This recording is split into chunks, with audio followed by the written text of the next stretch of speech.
అయితే ఇక్కడ మనం సినిమా గురించో, సీరియల్ గురించో ఇప్పుడు వెబ్ సిరీస్‌లు బాగా ఎక్కువ.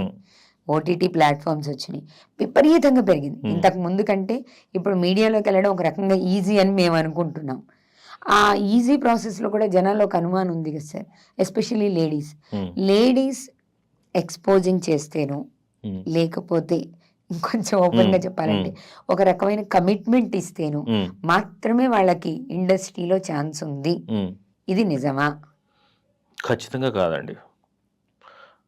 ఇంతకుముందు యాక్చువల్‌గా ఈ మీడియా ఇంత టెక్నాలజీ లేకముందు, ఈ సీసీటీవీ కెమెరాలు కానివ్వండి, ఇంత మీడియా లేకముందు జరిగేవేమో కాదు, అప్పుడు నడిచేవేమో. ఇప్పుడు అంత ఈజీగా ఏం లేదు. ఇప్పుడు ఖచ్చితంగా ఎక్స్‌పోజింగ్ చేస్తేనే ఆపర్చునిటీస్ వస్తాయని ఏం లేదు. ఎందుకంటే నేను కూడా చాలామంది ఫీమేల్ యాక్టర్స్‌ని కూడా క్యాస్టింగ్ చేస్తున్నాను. అసలు నేను చేసేవన్నీ మ్యాక్సిమం అసలు ఎలాంటి స్కిన్ షో లేనివి మ్యాక్సిమం నేను చేసే మ్యాక్సిమం. ఓకే. సో ఖచ్చితంగా ఇది ఉంటేనే అవుతుంది అని అదేం లేదండి. ఇప్పుడు ఏంటంటే సింపుల్ అండి. యాక్టర్స్ దొరకట్లే ఫస్ట్ ఆఫ్ ఆల్. ప్రాపర్‌గా యాక్టర్స్ దొరకట్లా. కానీ మీ దగ్గర నుంచే వింటున్నాను సార్ నేను ఈ మాట.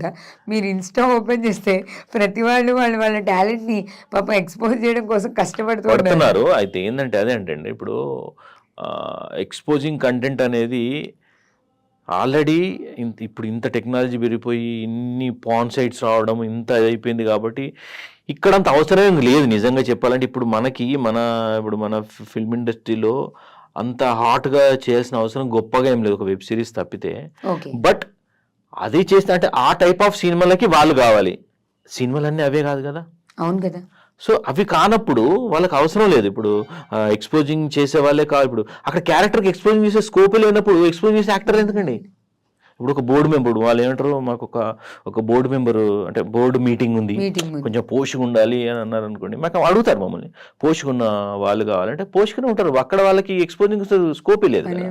సో అలాంటి సీన్స్ ఇప్పుడు చాలా ఉంటాయి. ఇప్పుడు సినిమాలు ఇప్పుడు వచ్చేటి ఇప్పుడు మీకు ఇప్పుడు వచ్చే 10 సినిమాల మహా అంటే 1-2 సినిమాలు ఎక్స్‌పోజింగ్ రిలేటెడ్ ఉండొచ్చు, మిగతా అన్ని నార్మల్గానే ఉంటున్నాయి. లాయర్లు, డాక్టర్లు, టీచర్ వీళ్ళందరికీ ఇప్పుడు ఇవన్నీ క్యారెక్టర్స్ కదా. ఇప్పుడు టీచర్స్ అన్నట్టుగా మీరు అన్నట్టుగా లాయర్లు సో ఉన్నాయి. ఖచ్చితంగా ఇచ్చేస్తేనే ఫిల్మ్ ఇండస్ట్రీలో నెట్టుకు రాగలరు అని అంటే రాంగ్ అది ఖచ్చితంగా కాదు. అది ప్లస్ కమిట్మెంట్ల విషయం కూడా అడిగినారు కాబట్టి కమిట్మెంట్లు బేస్డ్ గా రోల్ వస్తుంది అంటే మాత్రం అది ఫేక్. అది కూడా ఇప్పుడు ఈ డబ్బులు తీసుకొని రోల్ తెచ్చుకున్నట్టుగానే నాకు నమ్మడానికి వీలేదు. ఎందుకంటే అదే అంటున్నానండి, ఇప్పుడు జెన్యున్ గా వాళ్ళకి ఒక డైరెక్టర్కి ఒక యాక్టర్ కావాలి అని అంటే ఏముండదు, ఇంకేం చూడకుండా ఇప్పుడు వాళ్ళు పర్ఫెక్ట్ కనబడ్డారా, ఆ పలానా రోల్కి పలానా వాళ్ళు సెట్ అవుతారా అని అనిపించినప్పుడు ఇవి ఏం రావండి. అంటే జెన్యున్గా చేసే వాళ్ళ పరిస్థితి చెప్తున్నాను.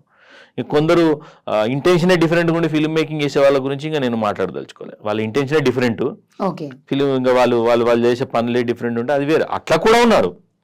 అట్లా కూడా ఎవరు ఎన్ఆర్ఐని పట్టుకుంటారు, సినిమా మొత్తం ఈ స్కిన్ షో పెట్టుకోవడానికి అని చేసేవాళ్ళు ఉన్నారు. అది వేరే. ఇక వాళ్ళు వేరే. ఎందుకంటే వాళ్ళు ఇంత బడ్జెట్ పెట్టుకున్నారు, సరే ₹1 కోటి ఖర్చు పెట్టేసి మొత్తం ఎంజాయ్ చేద్దాం అనే బ్యాచ్ కూడా ఉంటారు. అది డిఫరెంట్. అది బట్ జెన్యున్ ఎవరైతే ఇప్పుడు ఏదైతే ఫిల్మ్ మేకింగ్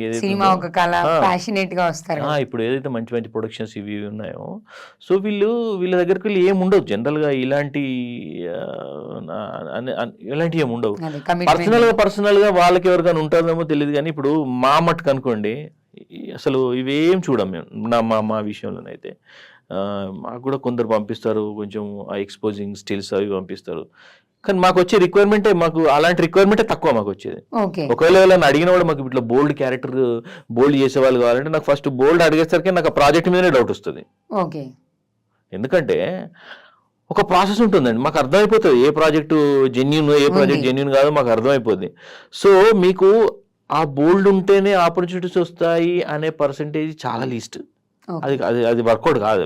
కంప్లీట్గా ఏమి ఉండదు. ఇప్పుడు మీరు పెద్ద పెద్ద స్టార్స్ ఎవరిని చూడండి, అక్కడ అసలు అవసరమే ఉండదు. ఒకవేళ కావాలనుకుంటే వాళ్ళు ముంబై నుండి తెచ్చుకోవడంలో వాళ్ళు సెపరేట్ మోడల్ కోఆర్డినేటర్స్ ఉంటారు, అది వేరే బ్యాచ్. సో బట్ కంపల్సరీ ఇదని ఏం లేదు ఇప్పుడు నిజంగా. ఇక కమిట్మెంట్ కూడా కంపల్సరీ కమిట్మెంట్ అందరూ అడుగుతున్నారు అనడానికి కూడా మనం లేదు, చాలా జెన్యూన్గా నడుస్తుంది. ఎవరెవరైనా వాళ్ళ మ్యూచువల్ అండర్స్టాండింగ్తో ఏమైనా ఉంటే చెప్పలేము. బట్ అది ఉండడం వల్ల ఆపర్చునిటీ వస్తాయని మాత్రం నేను నమ్మను.